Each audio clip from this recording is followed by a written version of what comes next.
Good afternoon and welcome to the National Press Club. My name is Mark Hamrick. I'm a broadcast journalist for the Associated Press, and I'm the 104th president of the National Press Club. We are the world's leading professional organization for journalists, committed to our profession's future through our programming, events like this, while also working to foster a free press worldwide. For more information about the National Press Club, please visit our website at www.press.org, and to donate to programs offered to the public through our Eric Friedheim National Journalism Library, you can find information there also at www.press.org/library. So on behalf of our members worldwide, I'd like to welcome our speaker and those of you attending today's event. Our head table includes guests of our speaker, as well as working journalists who are club members, and so if you happen to hear applause, I'd remind you that members of the general public are in attendance, so that does not necessarily point to a lack of journalistic objectivity. I'd also like to welcome our C-SPAN and public radio audiences. Our luncheons are featured on our member-produced weekly podcast from the National Press Club, and that's available for free on iTunes. You can also follow the action on Twitter using the hashtag #NPCLunch. After our guest speech concludes today, we'll have Q&A, and I'll ask as many questions as time permits. Well, now it's time to introduce our head table guests, and I'd ask each of you up here to stand up briefly as your name is announced, and we'd ask that you hold your applause until all are introduced. So from your right, Donovan Slack is a White House reporter for the Boston Globe, and we're proud to announce she's a new member of the National Press Club. Thank you for doing that and for being here today. Holly Rosenkrantz is a labor reporter for Bloomberg News. Paul Shinkman, he's a radio reporter from WTOP, also a new member. Alex Hanna is a member of the Wisconsin American Federation of Teachers, co-president of the Teaching Assistants Association, AFT Local 3220, a guest of the speaker. Sabrina Eaton is a Washington correspondent for the Cleveland Plain Dealer. Arlene Holt-Baker is the AFL-CIO Executive Vice President and a guest of the speaker today. Skipping over the podium, Marilyn G. Wax is Senior Business Editor at NPR, Vice Chair of our Press Club Speakers Committee. Thank you for all your work in that regard, Marilyn. Skipping over our guest speaker, Rod Kukrow is Chief Editor at Platts, a member of the Press Club Speakers Committee who organized today's event, and thank you for that, Rod. John Sweeney, you'll recognize him. He's President Emeritus of the AFL-CIO, guest of the speaker. Thank you for being here today, Mr. Sweeney. Jennifer DePaul is a reporter for The Fiscal Times. Beth Ward, a reporter with Platts. And Craig Gilbert is Milwaukee Journal-Sentinel Washington Bureau Chief. Let's give them a round of applause.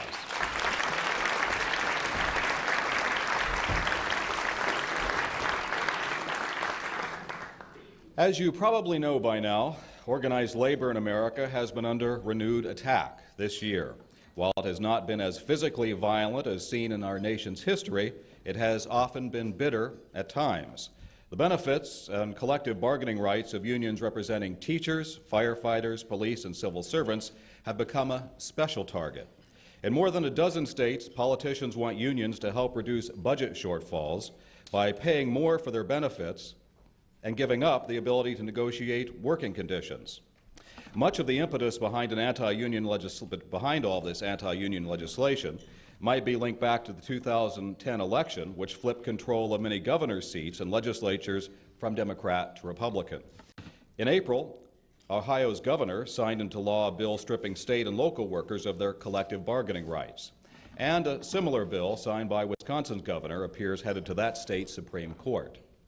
But Democratic governors, too, in places like Massachusetts and Connecticut, for example, want union givebacks to help balance their budgets. Their demands may not be driven so much by ideology as fiscal necessity.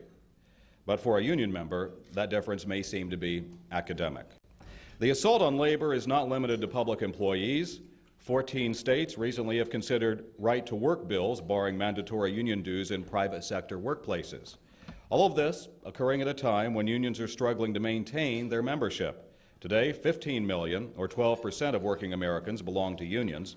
That happens to be the lowest level in 70 years and compares with roughly 22 million in 1980, when our speaker was just beginning his career as a union activist and as a leader. As for our speaker today, Richard Trumka was raised in the coal fields of southwest Pennsylvania after earning his law degree at Villanova University in 1974. That's where my son Christopher is a rising sophomore. I have to put a plug in for him.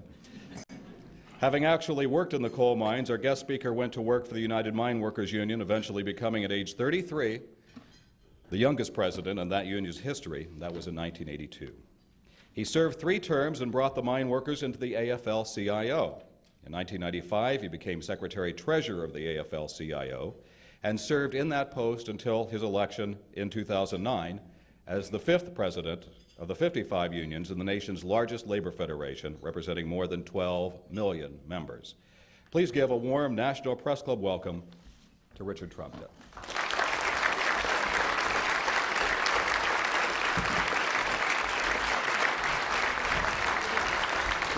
Perfect. Mark, I want to thank you for that kind introduction, and I want to thank the Press Club for inviting me to speak here today. And I'll get right into it, quite frankly. Oh, by the way, I want to thank the chef for those wonderful cookies, the tools that all of you, I'm sure, recognize and work with over this period. You know, friends, I guess how can we make sense of the spectacle that's been unfolding across the American political landscape? As Mark alluded to, you got politicians in Wisconsin and Ohio and a dozen other states are trying to take away workers' rights to organize and bargain for a better life. But that's not all.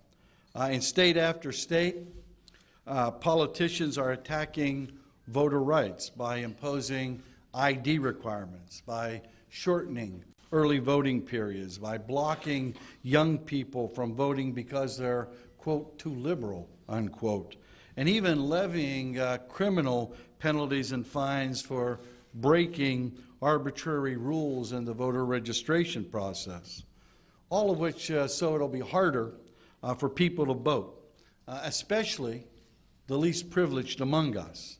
Now, just in Wisconsin, listen to the list of who doesn't have state-issued voter IDs that'll be needed to cast a ballot under legislation that Governor Scott Walker will sign next week. 23% of elderly Wisconsinites, 59% of Latino women, 55% of African American men overall, and 78% of African American men who are between 18 and 24 years of age. Now, budget proposals unveiled in Washington and state capitals across the country this year revealed a despicable canvas of cruelty. In Michigan, a state senator thinks foster children should be required by law to purchase secondhand clothes with the $79 annual stipend they get for those clothes. In Maine, the governor thinks more children should go to work at half the minimum wage. In North Carolina, the legislature thinks that we should balance the budget on the backs of autistic children.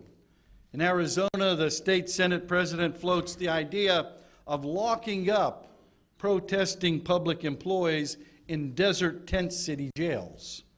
In New York, a billionaire mayor proposes to fire 5,000 teachers rather than tax the bonuses of Wall Street executives who brought down the American economy. And not just meanness, but destructiveness, a willful desire to block the road to the future. Now, how else can you explain governors of states with massive unemployment refusing to allow high-speed rail lines to be built in their state? How else can you explain these same governors' plans to defund higher education, close schools, fire teachers, when we know that without an educated America, we have no future whatsoever? Here in Washington, the Republicans in Congress have defunded housing counselors and fuel aid for the poor, and they're blocking worker training and transportation infrastructure. But I think the final outrage of these budgets is hidden in the fine print, because in state after state, and here in Washington, these so-called fiscal hawks are actually doing almost nothing to cut the deficit. The federal budget embraced by House Republicans, for example, cut $4.3 trillion in spending, but gives out $4.2 trillion in tax cuts that disproportionately benefit wealthy individuals and corporations. Florida's gutting the jobless workers, aid for jobless workers, and using the money saved to cut already low business taxes. And at the end of the day, our governments will be in no better fiscal shape than when we started. That they're just being used as a pass-through, if you will, to enrich the already rich at a time when inequality in this country stands at historic levels. Now, think about the message these budgets send. Sacrifice is for the weak. The powerful and the well-connected, well, they get tax cuts so they can become more powerful and more well-connected. All these incredible events should be understood as part of a single challenge. And it's not just a political challenge. It's actually a moral challenge. Because these events signal a new and a dangerous phase of a concerted effort to change the very nature of America, to replace the land of liberty and justice for all with the land of the rich, by the rich, and for the rich. You see, I personally believe the United States is not a place as much as it is an idea. For working people, the United States of America has offered from its foundation a promise that everyone can be a full participant in national life. A promise that we the people make the rules so that hard work is rewarded with economic security and a fair share of the wealth that we all help create. Now that promise has always been a work in progress. This year we commemorate the 150th anniversary of our bloodiest war, a war that resulted in the extension of the American promise to African Americans, who did so much of the work of creating the United States. We were the first country in the history of the world to embrace the idea that you don't have to own land to vote, that citizenship comes from where you live, not what you own or who your parents were. We were the first country to make land available to those who would work that land in the Homestead Act. And in the modern era, when giant corporations dominated our economy, we pioneered the idea that we had a right to a voice on the job, a right made real when we came together to form unions and to bargain collectively. And while Boeing and the Chamber of Commerce may not like it, the law of the land protects working people who exercise that right against any retaliation by their employers. See, in the 1960s, public employees finally won those same rights. Working people remember full well that these rights were not easily won. The pivotal 1968 Memphis sanitation workers' strike began with 2 men crushed to death in a garbage truck and ended with Dr. Martin Luther King giving his life for the cause of public workers' right to organize together. From the beginning of this country, through our efforts and our ideas, working people have made the American dream real. And what is that dream? Well, it's the idea that if you work hard and you play by the rules, you'll enjoy economic security and a better future for your children. It's not that a few of us will be rich, but that all of us will be treated fairly, that we look after each other, and that we all have a share in the wealth that we all help create. This spring, working people are engaged in a great struggle to defend their dream. In Green Bay and Indianapolis and Benton Harbor, Michigan, and in Columbus, Ohio. And not just in the Midwest, in New York and Los Angeles and in Florida and Texas, quite frankly, in every corner of our nation. This struggle began after last November's elections brought to power politicians in state capitals across the heartland who had a hidden agenda. An agenda worked out at posh resorts with the Koch brothers and the American Legislative Exchange Council and other shadowy groups. Politicians like John Kasich and Scott Walker campaigned, promising to do something about jobs, only to reveal when they took office that their jobs agenda was to make them disappear. But their real passion was for eliminating the rights of working people and destroying their unions who are standing in their way of their agenda. And in response, working people took to the streets. On April 4th, under the banner of "We Are One," we came together all across America. And then we did so again on May 1st when we stood together with our immigrant brothers and sisters, saying again that we are truly one.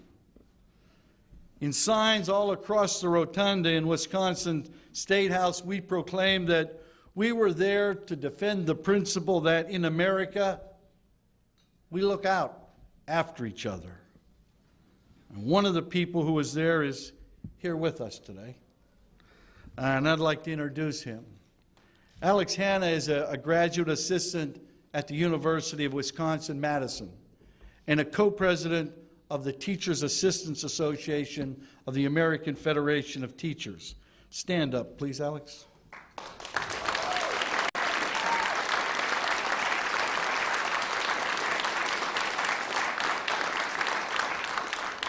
Now, Alex stood up for teachers and other public workers in Madison over the last couple of months, even as he built solidarity with workers in the Middle East.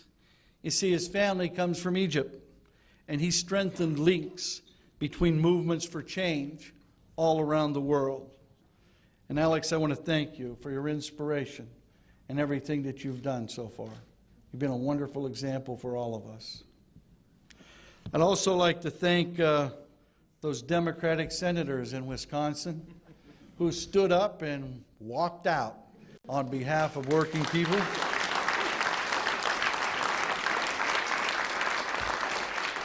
And those Democratic senators in Indiana who did the same thing and brought a screeching halt to right to work.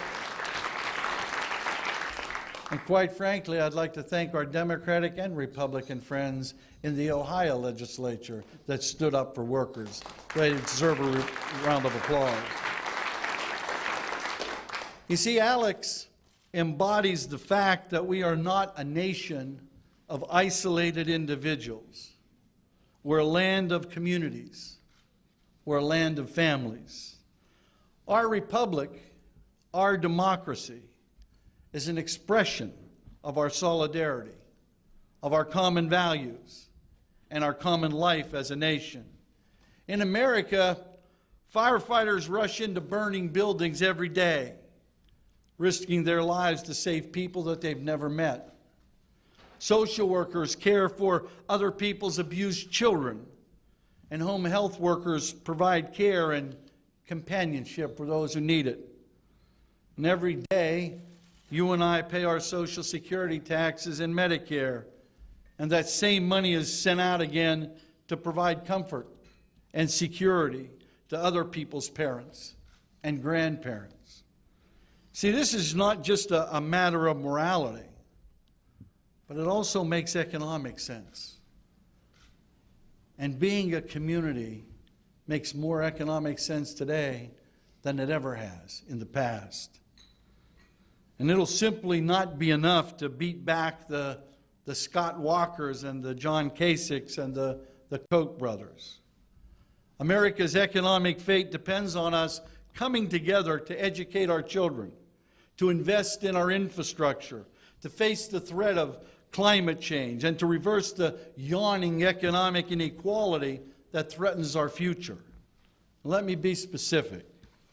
Unemployment stands at 9%. Underemployment is at 16%. Housing prices are falling, and foreclosures remain at historic highs. Economic growth is hovering at around 2% annually, not enough to put a dent in unemployment, especially as tax cuts expire and as the Recovery Act winds down and state and local governments gear up for more deep cuts. Yet instead of having a national conversation about putting America back to work to build the future, the debate here in Washington is about how fast we can destroy the fabric of our country, about breaking the promises that we made to our parents and our grandparents. Now understand, the Ryan budget destroys jobs. It destroys almost all the jobs created during the recovery so far. It guts Medicare. It attacks Social Security, the one piece of our retirement security system that actually works. And now we see Speaker Boehner and his colleagues engaged in a new round of blackmail with a ransom note that reads, cut Medicare, dismantle the government, destroy hundreds of thousands of jobs to fund more tax cuts for the rich, or will cause the United States to default on its debts. Now, why is our national conversation in such a destructive place? Not because we're impoverished. We've never been richer. The American economy has never produced as much wealth as it produces today. But we feel poor because the wealth in our society has flowed to a handful among us. 100% of all income gains going to the top 10% in the last 20 years. And they and the politicians who pander to the worst instincts of the wealthy would rather break promises to our parents and grandparents and deny our children a future than to pay their fair share of taxes. You see, America's real deficit is a moral deficit, where political choices come down to foster children, forcing them to wear hand-me-down clothes while cutting taxes for profitable corporations. Powerful political forces are seeking to silence working people, to drive us out of the national conversation. And I can think of no greater proof of the moral decay in our public life than that of Wisconsin Governor Scott Walker would dare to give a Martin Luther King Day speech hailing Dr. King, and at the same time that he had drafted a bill to take away the collective bargaining rights from sanitation workers in Wisconsin. See, the ultimate goal of those who blame workers for Wall Street's economic crisis is to unravel the fabric of our common life in pursuit of greed and in pursuit of power. In this environment, working people in our unions must do more than just protect our own right to a voice in the life of our nation. We must also raise our voice to win a better future for all working people, every last one of them, here in America and around the globe. See, here's what we're going to be doing.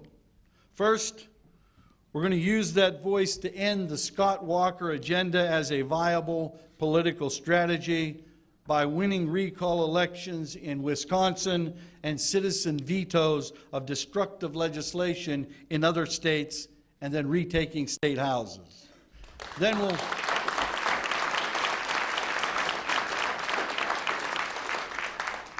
Then we'll spend the summer holding the elected leaders in Congress as well as states accountable to one measure. Are you improving or are you degrading life for working families? And moving forward, we're looking hard at how we work in this nation's political arena. We've listened hard. And what workers want is an independent labor movement that builds power of working people in the workplace and in political life. Working people want a labor movement strong enough to help return balance to our economy, fairness to our tax system, security to our families, and moral and economic standing to our nation. See, our role is not to build the power of a political party or a candidate. It's to improve the lives of working families and strengthen our economy, our country. And it doesn't matter if candidates and parties are controlling the wrecking ball or simply standing aside to let it happen. The outcome is the same either way to us. If leaders aren't blocking the wrecking ball and advancing working families' interest, then working people will not support them.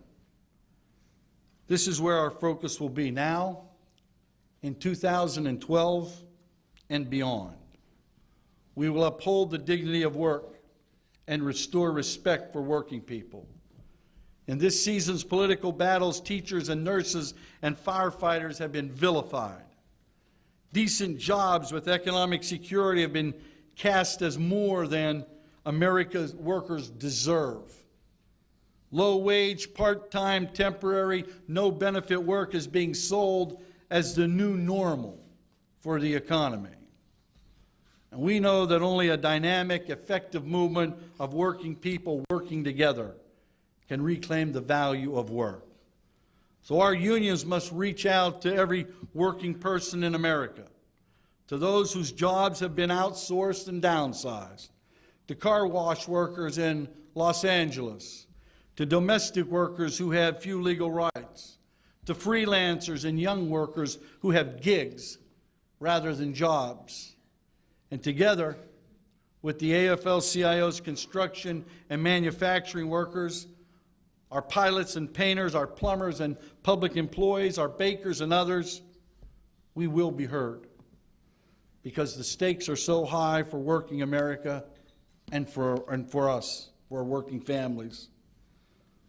So the question becomes, will the country be ruled by greed, by people who would cut or take pensions away from first responders, people who would take away the fundamental human rights of our workers, who would choose tax breaks for the richest among us over a future for all of us? Or will we be a country where we choose a future, where we look out for each other, where we all have a voice? We'll only win investments in our future if we again embrace the idea that we are one national community, that our identities are bound up with the promise that all of us have a voice in the workplace, at the ballot box, and that we're all responsible in a deep sense for one another.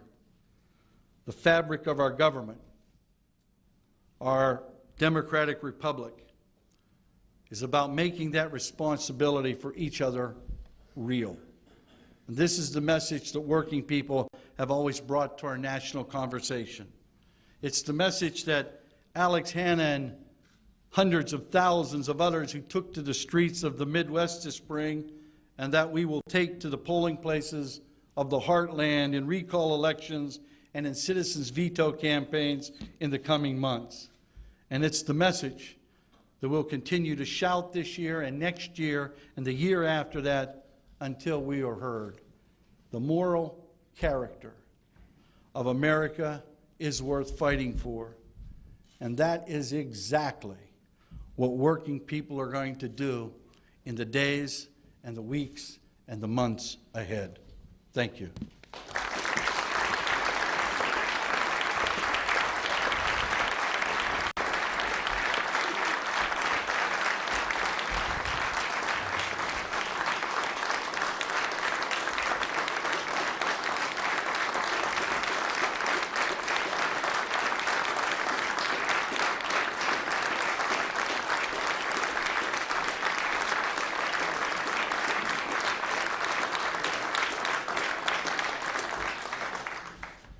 grateful we have many of your supporters here in the room, along with we working journalists, hard-working journalists. And part of our that as well. And part of our job is to take a look at the very skillful prose which you delivered here today and try to read between the lines. And we're paid to do that. So I hope you can understand some of the questions, why we're directing them to you today the way we will. And these are supplied from our audience for the most part, as well as some that we came up with, having had the benefit of some of your speech having been released in advance. So we'll go right to it. With all of the unprecedented attacks against labor at the state level, isn't it time to redirect all campaign contributions to the battleground states, and what will that take? Well, we're actually redoing our entire political program and the way we do things. As you know, the AFL-CIO gives very little money to candidates. Most of the money we do is used to educate and mobilize our members. But our affiliate unions do give a considerable amount of money to candidates, and we hope to be able to coordinate that spending in a much more effective way to build power for working people. We will target those. Some of them will be targeted toward battleground states. Some of them will be targeted to friends that have stood up for workers. Some of them will be Republicans, and some of them will be Democrats who stood up to help us, and we will stand up to help them. We will change the way we spend, the way we do, and the way we function in a way that creates power for workers and hopefully brings the America back, at least in a conversation that we're talking about. So that's a broad framework, but one might ask, weren't you doing that all along? And if not, why not? Well, it's a good question. We have been educating all along. The question becomes, are we going to spend all our money in the battleground states? And we've never done that. We've spent money where we've had friends, and we will continue to do that. Of course, our focus will remain in those battleground states. That's why they're called battleground states. But we will also focus on our friends. That someone who has stood up with us and is not in a battleground state that's in a tough race, we're going to stand with them. And we're going to challenge people that have been against us as well. Some will be in battleground states, and some will not be in battleground states. So someone hearing this up to this point asks, well, does this mean that you'll be concentrating less in fighting against congressional attacks on Social Security and Medicare? They're worried that you might cede that kind of ground. Actually, we'll be fighting more strenuously for those type of fights, and let me make this one personally clear. The AFL-CIO and Working America will fight against any proposed cuts to Social Security and Medicare, regardless of who proposes them. That's point number one. But we will be mobilizing, hopefully, in a year-round basis right now. We'll be able to hold people accountable. In the past, we dismantled our process after the election, and then we would have to re-energize it when issues came up. We intend now to keep that process in effect, and when friends or foe get a little weary and forgetful about who they should be representing, we'll remind them with an educated and mobilized rank and file. So is it, as I try to step back from this a little bit and look at the broad picture, is it your sense that Washington in general has made too much of a priority out of what might be viewed as trying to be more fiscally prudent? Well, Mark, let me answer that in two ways. First, let's look at the states. Are there states that have deficit problems? Yes. Are there states that are using deficit problems as hysteria and as a front to attack working people? Most definitely yes. We will stop that. Right? And here, there's not much difference here. We don't have a short-term deficit crisis in this country. Anybody will tell you that. Any other country will tell you that. What we have is a short-term jobs crisis in this country. Create jobs, you lower the deficit. Do some other things, have a real health care program, you lower the deficit. So the deficit has been used as a way to cut, and to do an ideology. I mean, Grover Norquist said it. He didn't care about the budget. He cares about shrinking government. And the best way to do that is stop any revenue from increasing and make continual cuts. That means a different type of America. And they keep telling us, they keep telling the public. We can't provide good jobs. We can't provide retirement security. We can't, you have to scale back your definition of the American dream. Well, we totally reject that. This is one of the richest nations on the face of the earth. Other countries have figured out a way to do it. It's a matter of priorities. And the priorities should be having everybody have a chance to get ahead. Every worker get a fair wage. Everybody have some health care. Everybody have some retirement security, not just the top 10% or 1% or 1/10 of 1%. They've been doing quite well the last 20 years, but the rest of America has suffered because of it, and these deficit fights that they talk about are aimed in that direction as well. Okay. Now, in the long term, I want to say this. In the long term, there is something, so you do have to adjust it, but it ought to be shared sacrifice. And people at the bottom have already sacrificed. First, they sacrificed with their jobs. 11 million of us lost their jobs, 14 million unemployed. Then they sacrificed with their homes. Workers' homes were foreclosed on. Then we sacrificed with our taxes as we paid to bail out Wall Street for their excesses, and they're back to business as usual. Nothing has changed for them.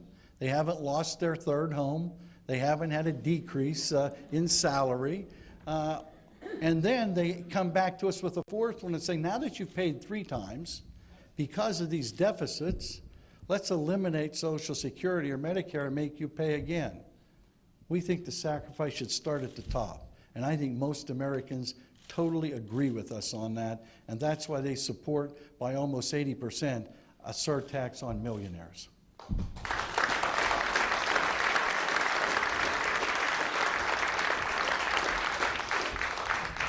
One short-term problem that is looming is the debt ceiling. Indeed, we already bumped up against that, and the Secretary of the Treasury, who also is a Democrat, of course, has said, let's deal with this before it's a crisis that the financial markets present to us when we cannot necessarily see it coming, a day or two out. We've seen that happen in Europe. We've seen it happen in South America, around the world in years past. As you look at that, and that does not mean that you need necessarily to be in sympathy with the Republicans, but how serious a problem is that, and what should members of both parties be willing to give up to attack the issues that surround that? Well, look, increasing the debt ceiling is a ministerial thing. It's the budget and the long-term deficit that you have to look at. Now, the Republicans are going to try to say, in order for us to increase the debt ceiling, you got to make all these more draconian cuts. Get rid of Medicare, raise the age of Social Security, take away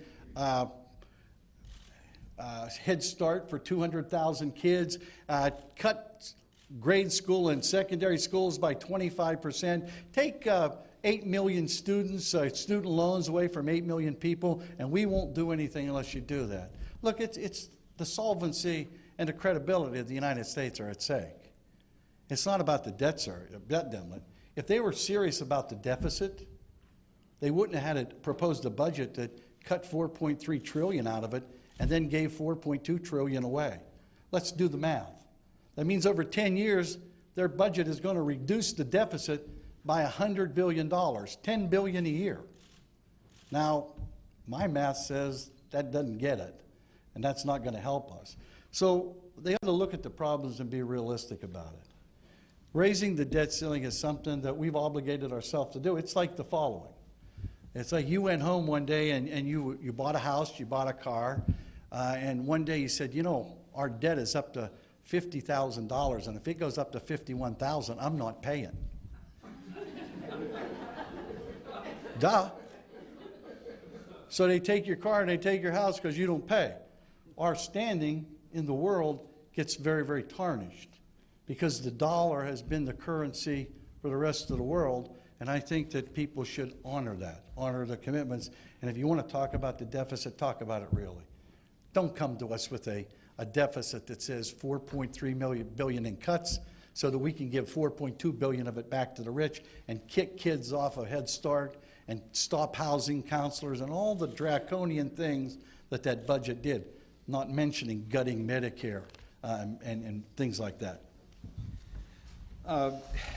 Unions have threatened to pull support from Democrats many times before when they don't seem to be pursuing labor's agenda, but it seems like unions always come back because they then realize the alternative, i.e. Republicans in leadership, is worse. So is there something different this time? Ask Blanche Lincoln. So are you willing to apply that sort of standard more broadly? Look, we're not going to apply a litmus test. What we're saying is people that support workers, we're going to be with them. And candidates that don't support workers, well, we're not going to be with them. So what's the difference between that and a litmus test? Well, here's the difference. It covers a whole broad issue of things. Not one single It's not issue. just one single issue. Because you can be a friend and make a mistake once in a while. And we forgive you for that mistake. But the difference is this, that we're not going to spend precious resources helping candidates that don't stand up and help for us. We'll focus on those people that help us. And we'll have more resources to spend on protecting our friends. Fair enough. So people want to know how far you're willing to go. You've mentioned the need for independence from Democrats before. Could this manifest itself in support for third parties, such as the Green and Labor parties? Was there a question there? In other words, are you willing to look beyond the two-party structure? Absolutely. Here's what we're looking at doing. We're looking at training workers too, and recruiting workers to be candidates, so that in primaries we have real choice. We're going to give that a real whirl. So is that an See answer what that you'd happens. look at third-party candidates? Absolutely. If they were supporting working people, we would look at third-party candidates. We would look at all the candidates that are out there. That's what we're paid to do. And we decide which one is the best for our members. And we would support the one that's the best for our workers. Do you need to look to alternative solutions outside the traditional structure? Is the current structure getting the job done? Now, how much time do we have left? That's a longer conversation. You're a very succinct speaker. If you want to look at the system is broken. The Supreme Court helped break it even more with Citizens United. The system needs to be changed so that average, ordinary Americans can have as strong a voice as ExxonMobil does in the Congress. It needs to be changed. The campaign finance laws need to be changed. So I, for one, would be for an overhaul. I'd start at the Supreme Court probably because they believe that money equals free speech. That's what their decision said. That means that the forefathers sat around the table one day and said, you know, George, you have $500,000, so you get $500,000 of free speech. And you know, Alexander, you only got $100, so you get $100 of free speech. I just don't believe that conversation took place. I don't believe that. But yet this Supreme Court equates that. So we need to take on the system and change it and make it more rational so that we can have, again, government of the people, by the people, and for the people.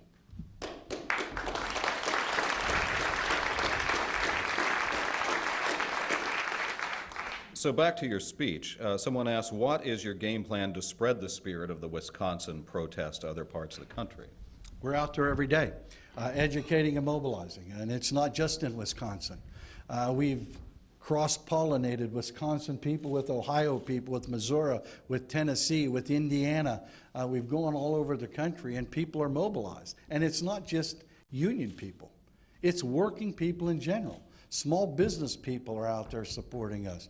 Non-union workers are out there supporting us because they think these people have gone too far in trying to pay back their rich donors by destroying the rights of workers out there. So we're taking that message everywhere. We're seeing it take effect.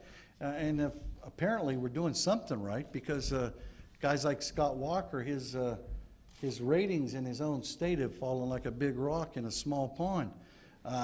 They think he's going too far. Okay. Someone says, I didn't hear the word Obama in your prepared remarks.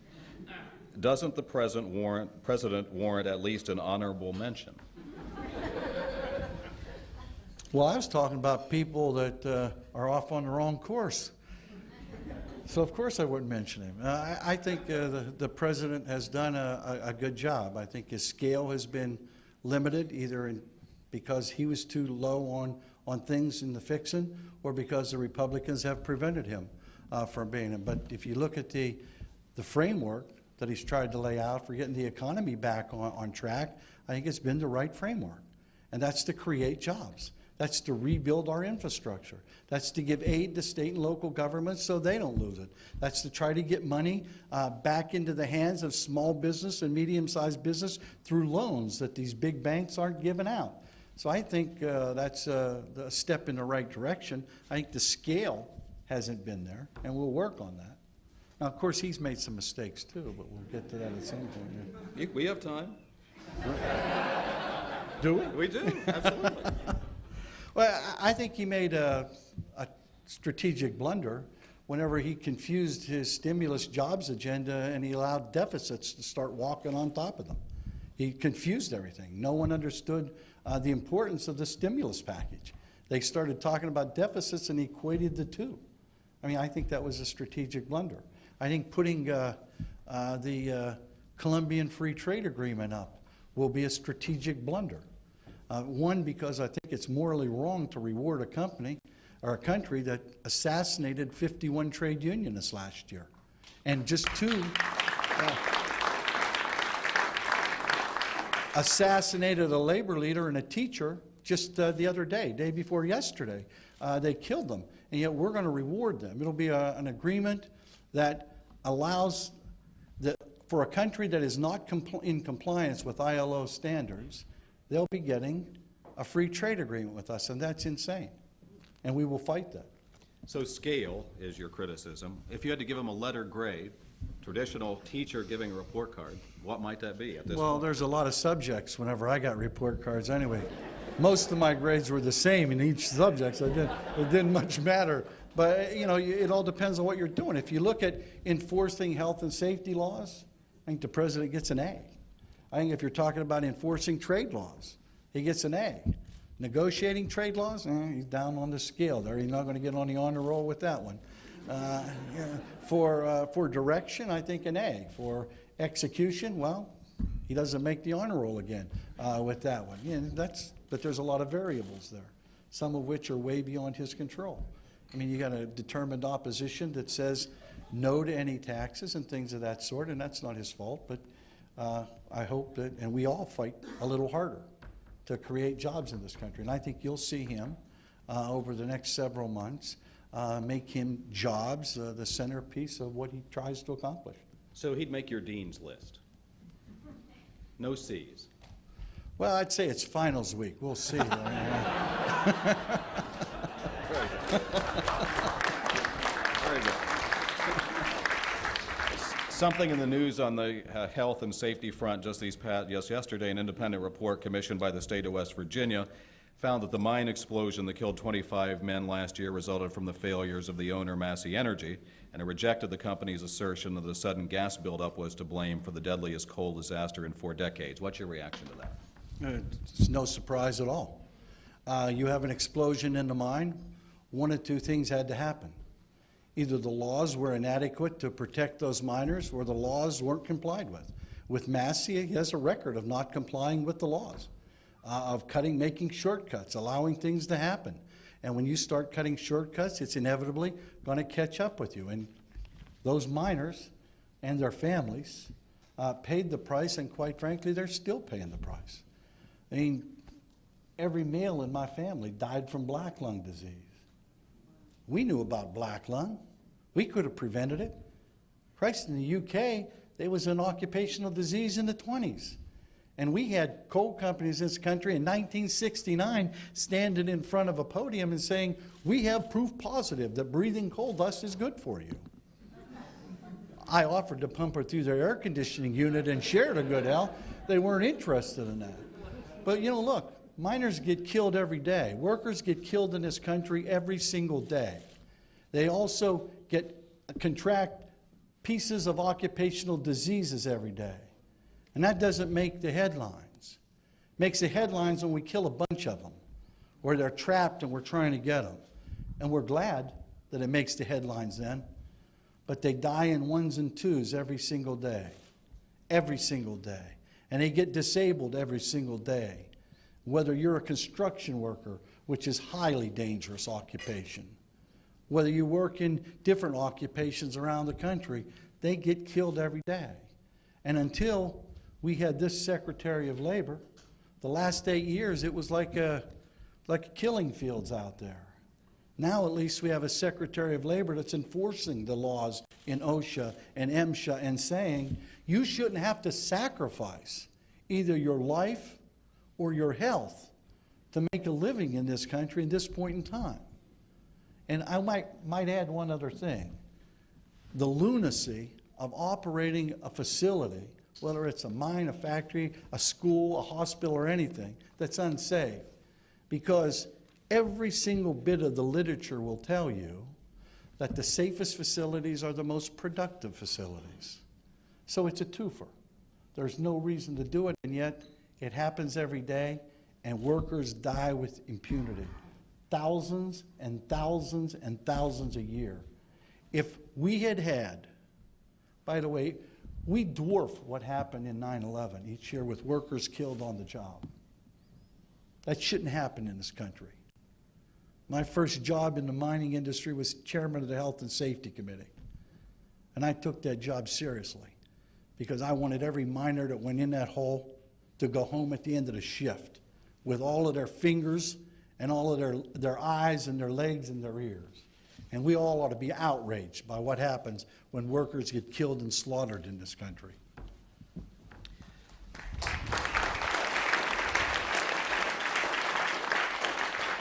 So, of course, you're here in the National Press Club, and we have upcoming an appearance by Arianna Huffington.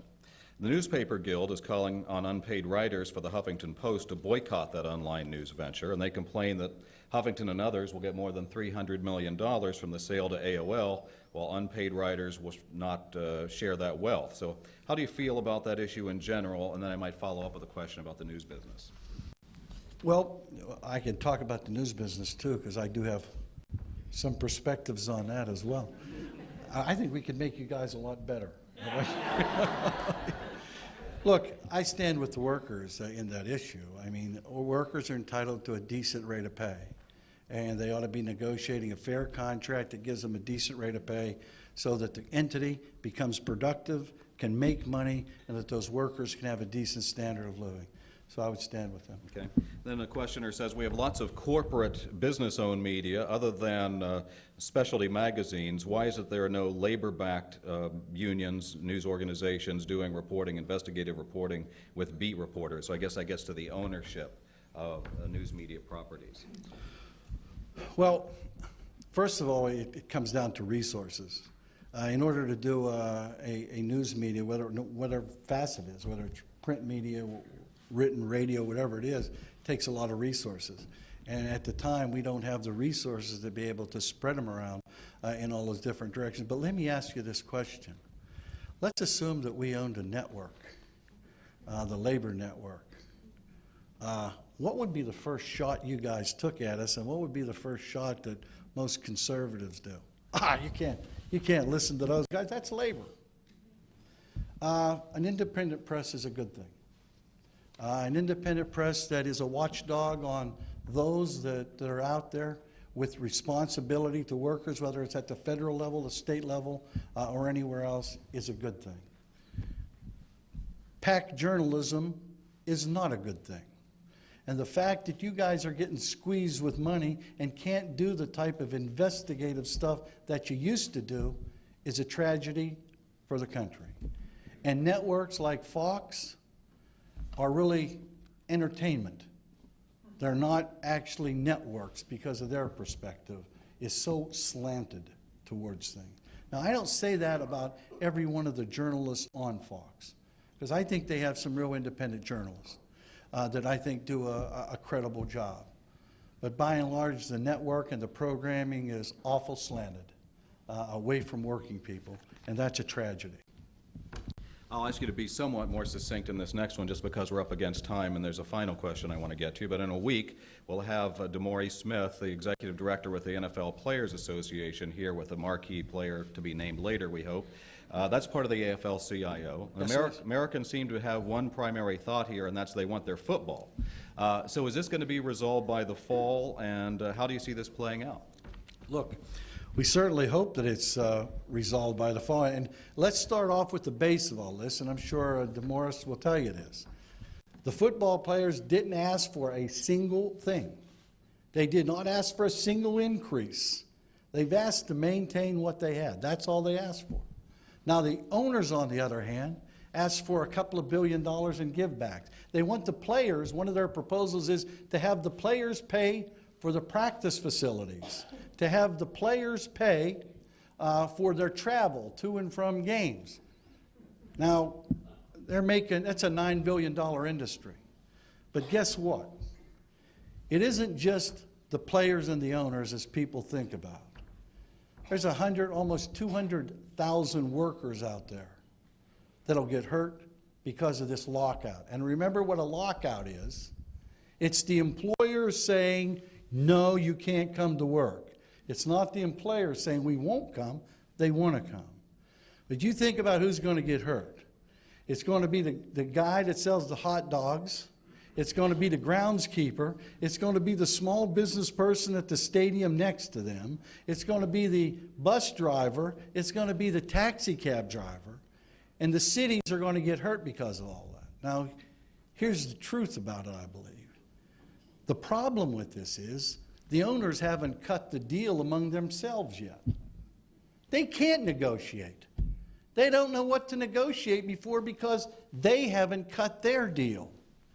We ought to be putting pressure on them to say, look, get your butts in a room somewhere, figure out your deal, and then come back and let's negotiate this thing out. Because while it's a wonderful sport, and I happen to love football, love it with all my heart, it's not just football players and owners in all of this. It's all the other people that are going to get hurt in this process because the owners can't come up with their own deal on how to split their revenue before they come and talk to the players. Fair enough. We'll continue that conversation in a week, and we do certainly welcome the NFL commissioner or representative for the owners to come here and speak at this venue as well.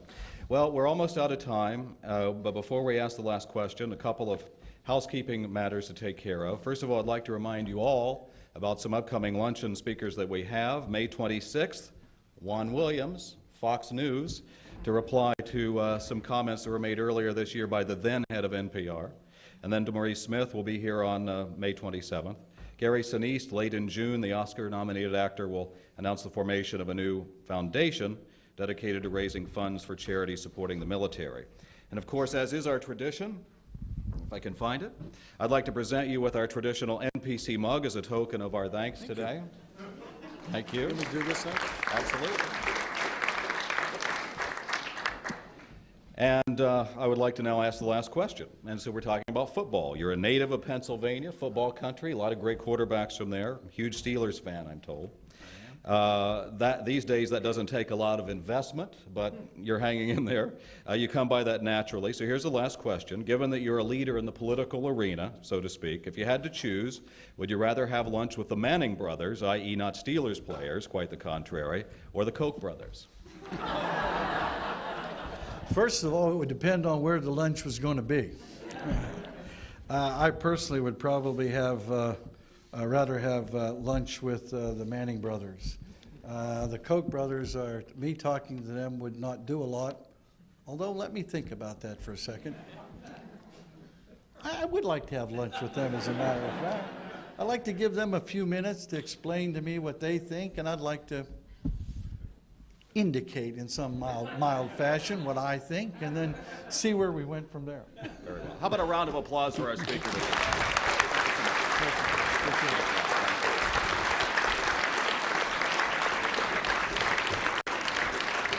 Thank you. I'd like to thank our National Press Club staff, including our Library and Broadcast Center, for organizing today's event. Thank you, and we're adjourned.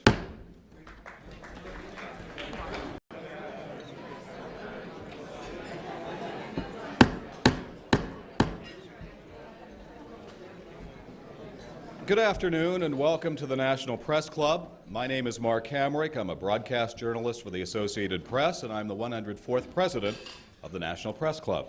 We are the world's leading professional organization for journalists, committed to our profession's future through our programming, events like this, while also working to foster a free press worldwide. For more information about the National Press Club, please visit our website at www.press.org, and to donate to programs offered to the public through our Eric Friedheim National Journalism Library, you can find information there also at www.press.org/library. So on behalf of our members worldwide, I'd like to welcome our speaker and those of you attending today's event. Our head table includes guests of our speaker, as well as working journalists who are club members, and so if you happen to hear applause, I'd remind you that members of the general public are in attendance, so that does not necessarily point to a lack of journalistic objectivity. I'd also like to welcome our C-SPAN and public radio audiences. Our luncheons are featured on our member-produced weekly podcast from the National Press Club, and that's available for free on iTunes. You can also follow the action on Twitter using the hashtag #NPCLunch. After our guest speech concludes today, we'll have Q&A, and I'll ask as many questions as time permits. Well, now it's time to introduce our head table guests, and I'd ask each of you up here to stand up briefly as your name is announced, and we'd ask that you hold your applause until all are introduced. So from your right, Donovan Slack is a White House reporter for the Boston Globe, and we're proud to announce she's a new member of the National Press Club. Thank you for doing that and for being here today. Holly Rosenkrantz is a labor reporter for Bloomberg News. Paul Shinkman, he's a radio reporter from WTOP, also a new member. Alex Hanna is a member of the Wisconsin American Federation of Teachers, co-president of the Teaching Assistants Association, AFT Local 3220, a guest of the speaker. Sabrina Eaton is a Washington correspondent for the Cleveland Plain Dealer. Arlene Holt-Baker is the AFL-CIO Executive Vice President and a guest of the speaker today. Skipping over the podium, Marilyn G. Wax is Senior Business Editor at NPR, Vice Chair of our Press Club Speakers Committee. Thank you for all your work in that regard, Marilyn.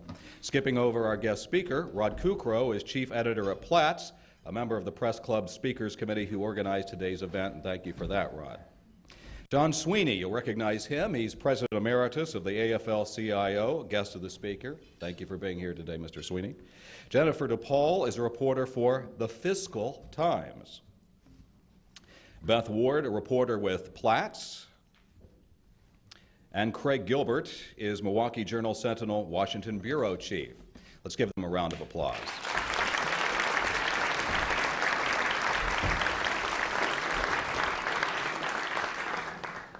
As you probably know by now, organized labor in America has been under renewed attack this year. Wilds of Southwest Pennsylvania, after earning his law degree at Villanova University in 1974, that's where my son Christopher is a rising sophomore, I have to put a plug in for him.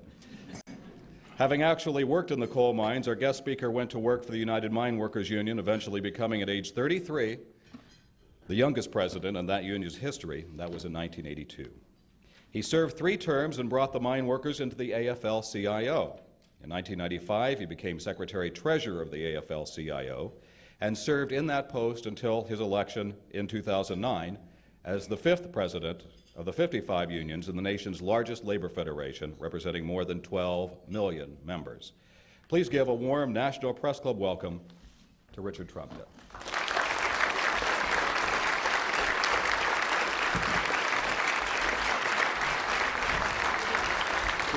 Perfect. Mark, I want to thank you for that kind introduction, and I want to thank the Press Club for inviting me to speak here today. And I'll get right into it, quite frankly. Oh, by the way, I want to thank the chef for those wonderful cookies, the tools that all of you, I'm sure, recognize and work with over this period. You know, friends, I guess how can we make sense of the spectacle that's been unfolding across the American political landscape? As Mark alluded to, yet politicians in Wisconsin and Ohio and a dozen other states are trying to take away workers' rights to organize and bargain for a better life. But that's not all. In state after state, politicians are attacking voter rights by imposing ID requirements, by shortening early voting periods, by blocking young people from voting because they're, quote, too liberal, unquote, and even levying criminal penalties and fines for breaking arbitrary rules in the voter registration process, all of which so it'll be harder for people to vote, especially the least privileged among us.